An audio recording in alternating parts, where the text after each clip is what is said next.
The screen glowed, illuminating the dark living room, and Mark Jensen's slurred words echoed, accusing Sarah of being deadweight, an expired asset he planned to discard before the quarter ended. Her throat tightened, a dry ache rising from her gut, as the faces of her colleagues, Gary Thompson among them, shifted uncomfortably on the grainy video, none speaking up. Then Mark's boozy chuckle, a sound like gravel on a tin roof, cemented her shame. The fluorescent hum of the Saturday night quiet was broken only by the tinny audio from Sarah's phone. The grainy video, shot discreetly from across a restaurant table, cast a blue light across her face. Mark Jensen, her boss of nearly 2 decades, leaned into the camera's view, his face flushed and his words thick with too much bourbon. He was holding court, his voice gaining volume, describing his upcoming corporate maneuvers. "She's dead weight," he declared, his gaze sweeping over the table, though not directly at the lens. 18 years, what does that get you? A long leash, I guess. Time to cut it, replacing her before the quarter closes. Got someone younger, sharper, ready to run. The camera shifted slightly, catching the faces of a few colleagues. Gary Thompson, a senior manager, took a long sip from his drink, his eyes flickering away from Mark. A junior associate cleared his throat. No one spoke. The silence was louder than Mark's voice. Below the video, a message blinked from Kevin Lee. "You need to see this before Monday. I'm sorry, Sarah." Kevin was a bright kid she'd brought in 3 years ago, shown him the ropes, covered for him when he made rookie mistakes. The kid had a conscience, at least, 18 years. The number hung in the air, heavy and solid. 18 years poured into Vertex Global Solutions, into this man's career. Birthdays missed, Christmases spent staring at a laptop, weekends dissolving into spreadsheets and urgent emails. She had covered Mark's mistakes, smoothing over his temper with clients, massaging his data for presentations, even outright defending his often barely competent decisions to corporate higher-ups. She had been his shield, his silent partner in his ascent up the corporate ladder. And now this was her reward. The acid taste of betrayal rose in her throat, sharp and metallic. Humiliation pricked at her skin. The mockery was not just Mark's, but the silent, complicit glances of the others at that table. They knew. They had watched. She lay awake, staring at the ceiling, the hours bleeding into one another. Rage pulsed, a low throb behind her eyes. Then grief, cold and hollow, settled in her chest. The cycling emotions offered no rest, no peace. The digital clock on the bedside table clicked from 3:17 to 3:18. Sometime before the first hint of dawn, a cold, resolute clarity settled over her. The swirling chaos of her emotions condensed into a hard, polished stone. The plan, still nebulous in its details, took root. It was simple in its core demand: recompense. At precisely 7:40 a.m. on Monday, Sarah pushed through the revolving doors of Vertex Tower. The polished marble in the lobby gleamed under the recessed lighting. Her heartbeat was a steady, quiet rhythm in her chest. Her expression, caught in the reflection of the glass doors, was composed, even serene. She rode the elevator to the 27th floor. Through the clear glass wall of Mark Jensen's corner office, she could see him, leaning back in his chair, laughing loudly. Gary Thompson was there too, perched on the edge of the large conference table, nodding and smiling. It was a familiar tableau. Mark holding court, Gary playing the agreeable second. Sarah felt nothing but a quiet click inside her.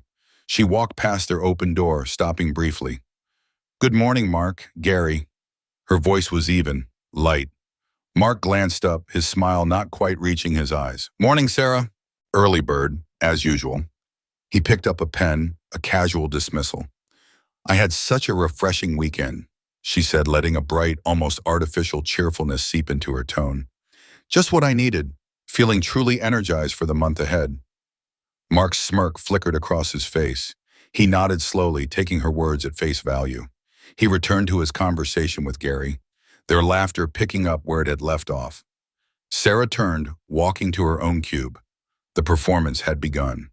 The fluorescent lights of the office hummed overhead as Sarah worked, a constant, low-level drone. She moved through her tasks with the practiced ease of nearly 2 decades. Her fingers, however, moved with a newfound precision. She downloaded emails, financial projections, and contract details. Each file, a standard document for a routine report, was now an innocuous piece in what she knew would become a devastating mosaic. Mark, in his casual approach to security, often left his laptop unlocked when he stepped out for coffee, or discussed sensitive client data loudly enough for half the floor to overhear. His carelessness, once merely an annoyance she'd silently mitigated, was now a gaping hole. Her focus narrowed, settling first on client relationships. Meridian Technologies. 45% of Vertex's annual revenue flowed through Meridian. It was Mark's largest account, at least on paper. In practice, John Davis, Meridian's CEO, rarely called Mark directly with anything of substance. He called Sarah. For 15 years, she had been his primary point of contact, his troubleshooter. She had walked him through market crashes, helped him pivot strategy during competitive takeovers, and smoothed over Mark's occasional blunders without ever casting blame. Their relationship had been forged in the kind of quiet trust that outlasted corporate reorganizations and personnel changes. Their monthly review call was scheduled for Tuesday morning. Sarah adjusted her headset, the sterile quiet of her cube, a stark contrast to the familiar voice that soon filled her ear. "Sarah, good to hear from you. Everything in order this end?" John's voice, a steady baritone, always had a tone of genuine warmth for her. "Morning, John. Everything's moving. Your Q3 projections look solid." She discussed the usual metrics, the upcoming deliverables. Then she paused, letting a beat of silence hang. "On a slightly different note, John," she began, her voice carefully modulated, "I've been contemplating some professional changes lately." The silence on John's end stretched for a beat longer than usual. It was a calculating silence. Then his voice came back, calm and deliberate. "I understand, Sarah. The landscape is always shifting, isn't it? Should you decide to explore new horizons, I hope you'll remember that certain business relationships, the good ones, often transcend organizational boundaries." The message was clear, delivered with the subtlety of a practiced diplomat. John's loyalty was to Sarah, not to the Vertex logo on Mark's business card.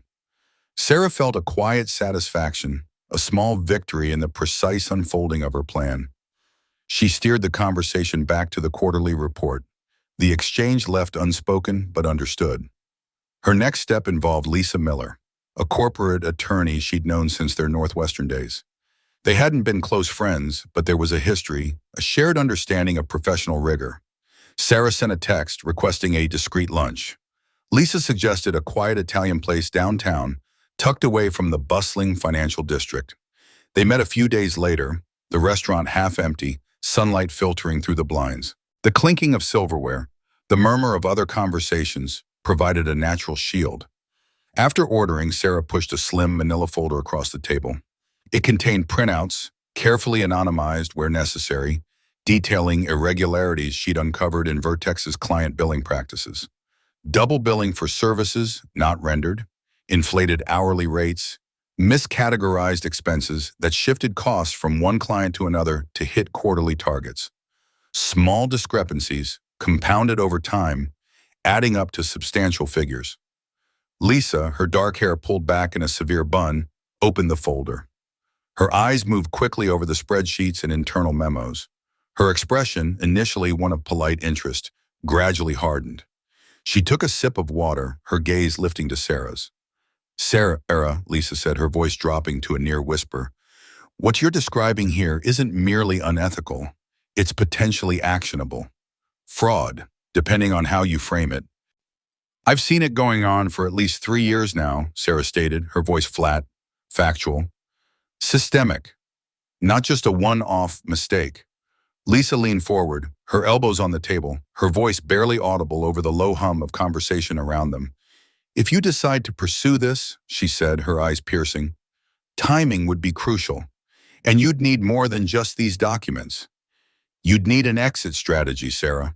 A very clean one." Sarah met Lisa's gaze steadily. There was no need for further explanation. The understanding passed between them, silent and complete. The quiet click of the send button felt momentous.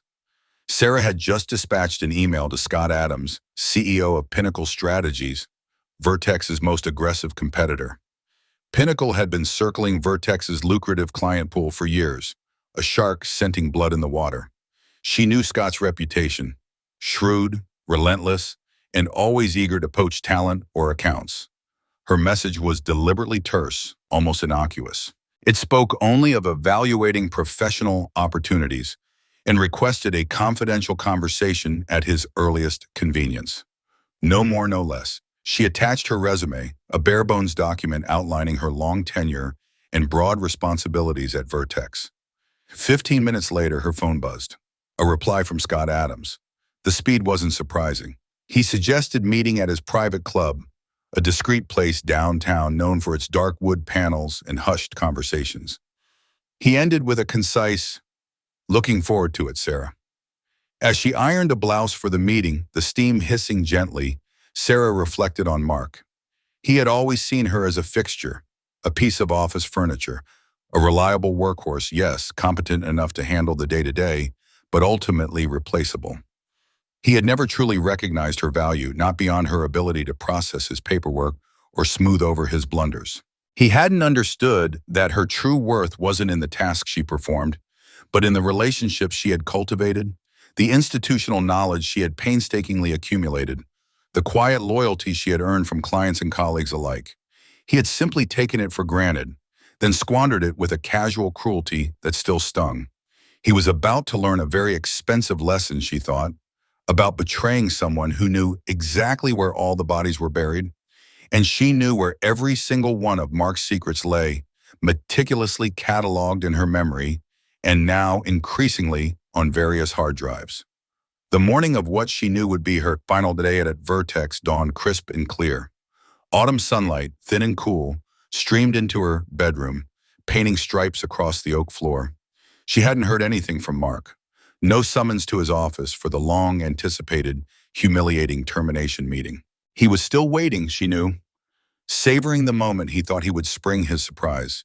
He envisioned her shock, her quiet despair.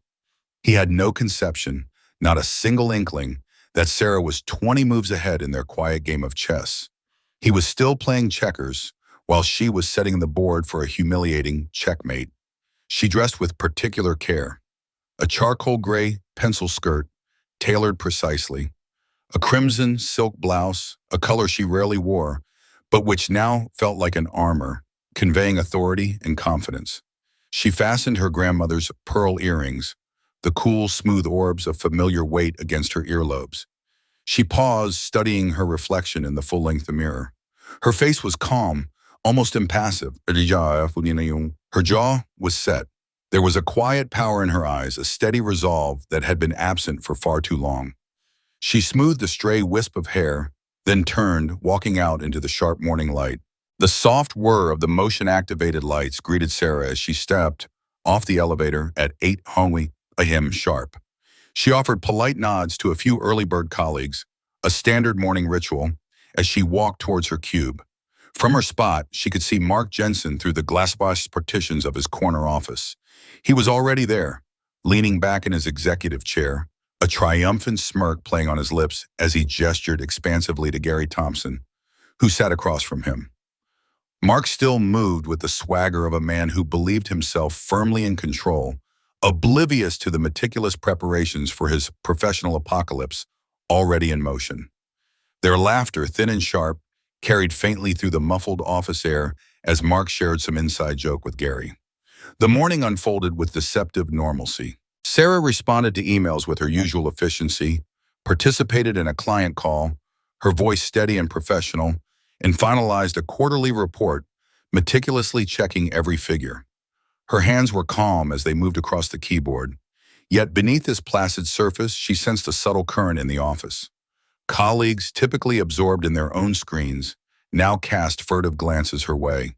Hushed conversations behind glass partitions would abruptly cease when she passed. A few sympathetic smiles were offered, only to disappear the moment she turned her back. She understood. The rumor mill had clearly been churning. If they expected tears, a public display of distress, or desperate pleas for mercy, they would be sorely disappointed. The digital clock on her computer screen clicked over to 3:15 p.m., exactly on schedule.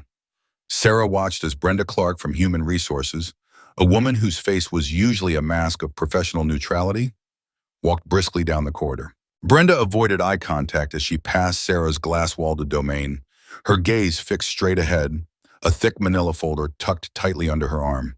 She disappeared into Mark's office. The door clicked shut, sealing them inside.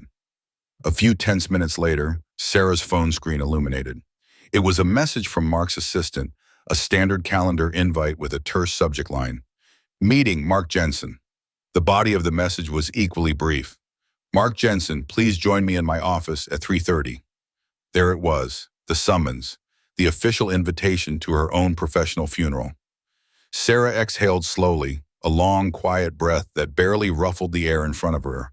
She pushed her chair back, the wheels making a faint, almost inaudible squeak on the carpet.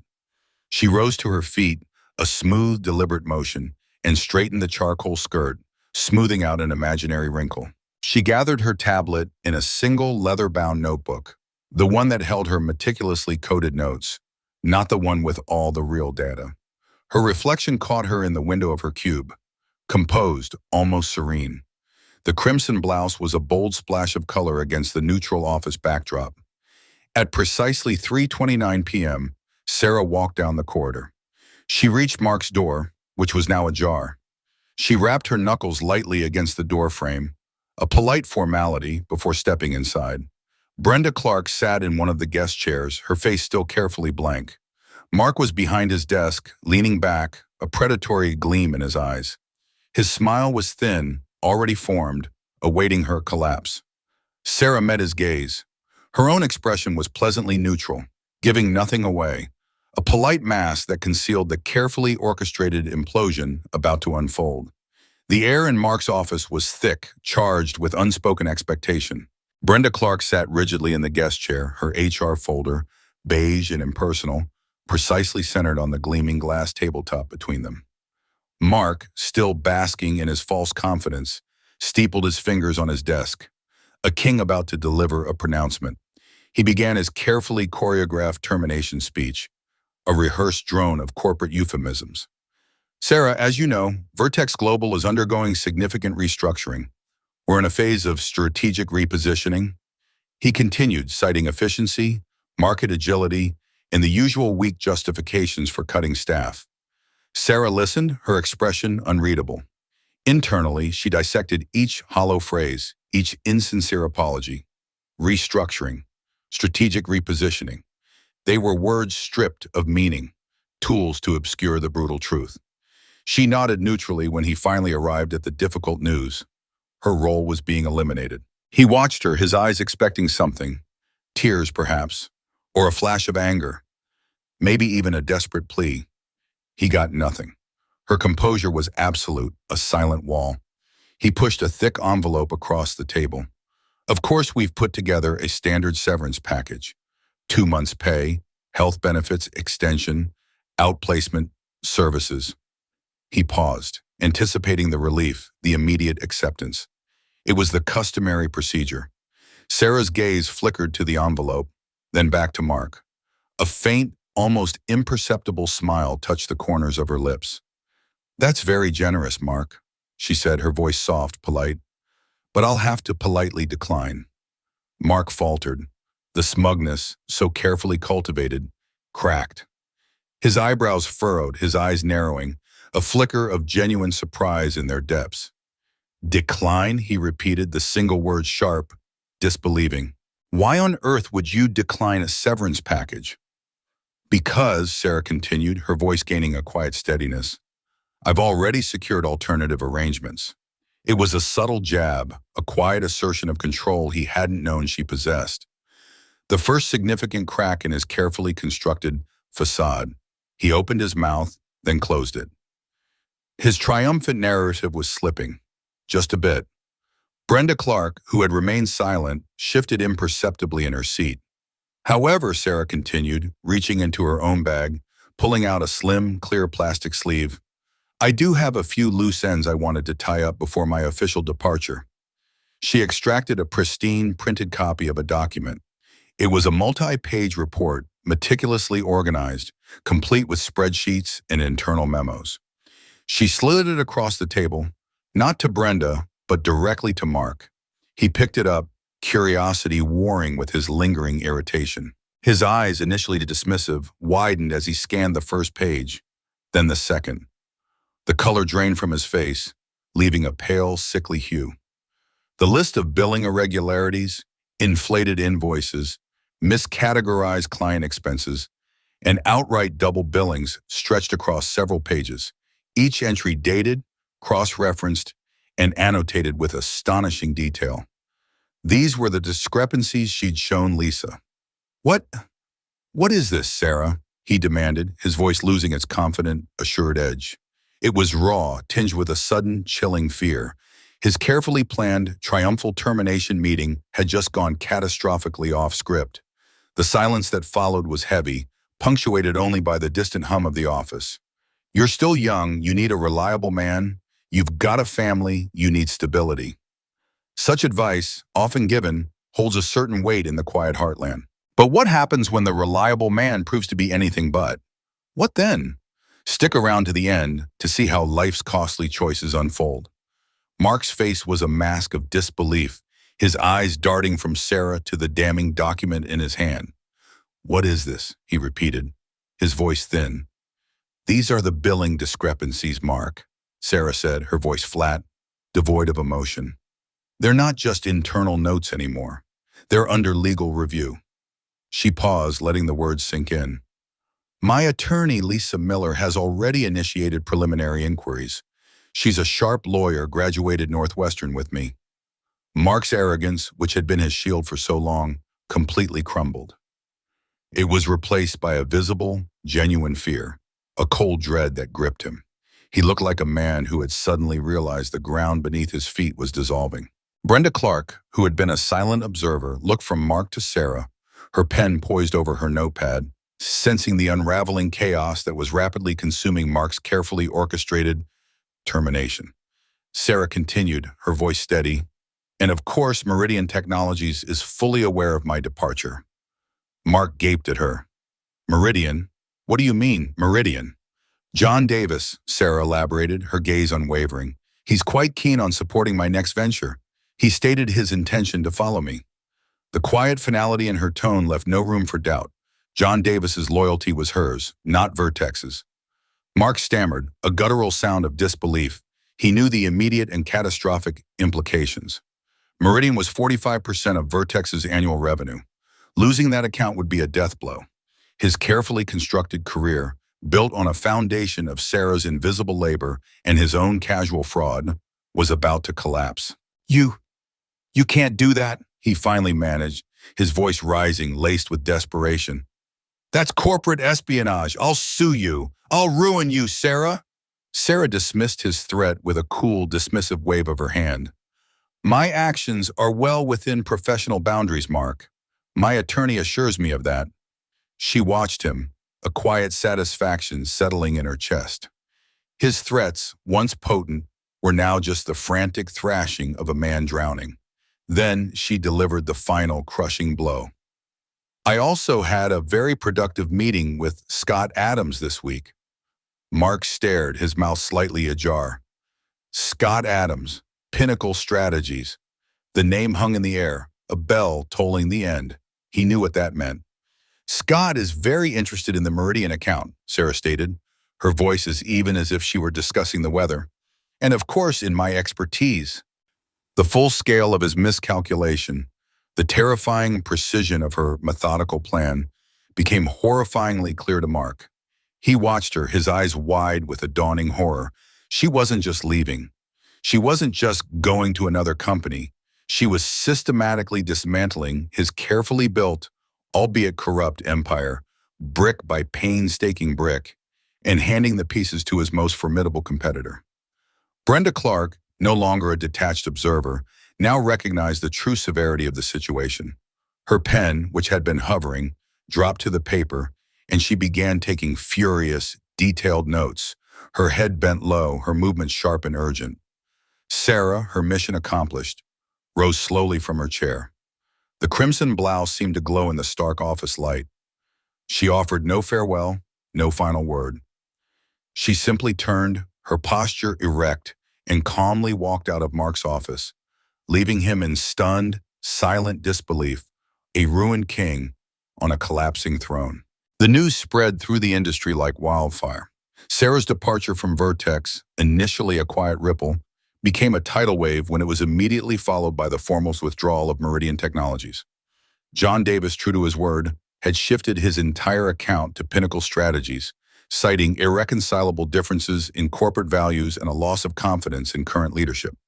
The impact on Vertex was immediate and brutal. The company's stock took an unprecedented hit, shares plummeting as market analysts openly questioned its future viability. The once stable corporate giant now teetered on the brink. Within days, Lisa Miller's legal team officially filed a comprehensive complaint detailing the extensive billing fraud within Vertex. The meticulously compiled evidence Sarah had provided left no room for doubt. Faced with mounting investor pressure, the company's board of directors, desperate to contain the damage, initiated an urgent, high-stakes internal investigation into Mark Jensen. Mark's desperate attempts to deflect blame were futile. He tried to discredit Sarah, painting her as a disgruntled employee, a disloyal saboteur. But her integrity, built over nearly 2 decades of honest work and reliable relationships, held firm. Clients, knowing her work ethic, ignored his accusations. Colleagues, having seen his behavior firsthand, knew better than to believe him. The evidence she provided was overwhelming, irrefutable, and pointed directly to his culpability. His world, once so secure, was collapsing around him. Sarah, meanwhile, formally accepted a lucrative offer from Pinnacle Strategies. The new position wasn't just a title, it was a significant and influential leadership role, one that leveraged her deep industry knowledge and extensive client network. A key part of her new mandate involved securing the now available Meridian account for Pinnacle, a task she completed with professional grace and efficiency. It cemented her value, proving her worth not just as an employee, but as a strategic asset. A few weeks into her new role, an email landed in her inbox from Kevin Lee. He expressed profound admiration for her courage and thanked her for her quiet mentorship over the years. He sought her advice, a chance to learn from someone who truly understood the intricacies of the corporate world beyond the glossy brochures. Sarah agreed. Mentoring Kevin, genuinely helping him navigate the complex landscape, felt like a small counterpoint to the exploitation she had endured, a quiet act of defiance against the very corporate practices that had nearly broken her. She often reflected on the cold, hard satisfaction of justice served. Mark's downfall was complete, his reputation in tatters, his career irrevocably damaged. But she also acknowledged the profound personal cost of her battle, the sleepless nights, the gnawing anxiety, the bitter taste of betrayal. Those things didn't simply disappear. The corporate world, she concluded, was a brutal battlefield where loyalty, once given freely, was an incredibly fragile commodity. Her new office on the 25th floor of the Pinnacle Tower was sleek and modern, with expansive city views stretching out to the horizon. It symbolized more than just a new job. It represented a truly fresh start, a clean slate. She was no longer just an employee. She was a survivor, redefined by her experience, sharper, stronger, and fiercely independent. Weeks later, the inevitable news broke. Mark Jensen was officially fired from Vertex Global Solutions. His departure was euphemistically framed as a resignation due to personal reasons, a polite corporate lie. But everyone in the industry, from the junior analysts to the seasoned CEOs, knew the truth. Gary Thompson, Vertex's CFO, was left to pick up the pieces of a shattered company, his own position now precarious, tainted by association. Sarah heard the news with a quiet sense of vindication. There was no joy, no triumphant celebration. She had achieved her goal, a cold justice delivered, but the long years of insidious betrayal and the brutal fight had left indelible scars. John Davis called, his voice warm with congratulations, expressing unwavering confidence in their continued partnership at Pinnacle. Scott Adams, ever shrewd, acknowledged her strategic brilliance and immense value, ensuring her a pivotal, indispensable role in his firm. She often reflected on the true nature of loyalty, betrayal, and power dynamics within the corporate landscape. She realized that paying the price wasn't solely for the betrayer. There was a profound cost borne by the betrayed as well, a deep restructuring of trust. She was undoubtedly stronger, wiser, and more resilient, but also more guarded, forever changed by the experience. On a quiet evening at home, she looked out at the expansive Midwestern sky, a vast canvas for new beginnings. The ambition that had fueled her for so long was still present, but now it was tempered by profound, hard-won experience. The moral consequences of their actions, hers and Mark's, were starkly clear, defining their intertwined, yet now separate paths. Life moved on, lessons were deeply learned, and a new, formidable chapter began, forged in the crucible of profound betrayal. Weeks later, the inevitable news broke. Mark Jensen was officially fired from Vertex Global Solutions. His departure was publicly framed as a resignation due to personal reasons, a polite lie the industry understood as a cover for a forced exit. Gary Thompson, the CFO, was left to pick up the pieces of a fractured company, his own position suddenly precarious. Sarah heard the news with a quiet sense of vindication. There was no joy, no triumphant celebration. Her objective had been met, but the long years of insidious betrayal and the brutal fight had left indelible scars. John Davis called, offering warm congratulations, expressing unwavering confidence in their continued partnership at Pinnacle. Scott Adams acknowledged her strategic brilliance, solidifying her pivotal role. She reflected on the true nature of loyalty, betrayal, and power. Paying the price, she realized, wasn't solely for the betrayer. A heavy cost was borne by the betrayed as well. She was stronger, wiser, and more resilient, but also more guarded, irrevocably changed. On a quiet evening, she looked out at the expansive Midwestern sky, a vast canvas for new beginnings. Her ambition remained, tempered by hard-won experience. Life moved on, lessons deeply learned,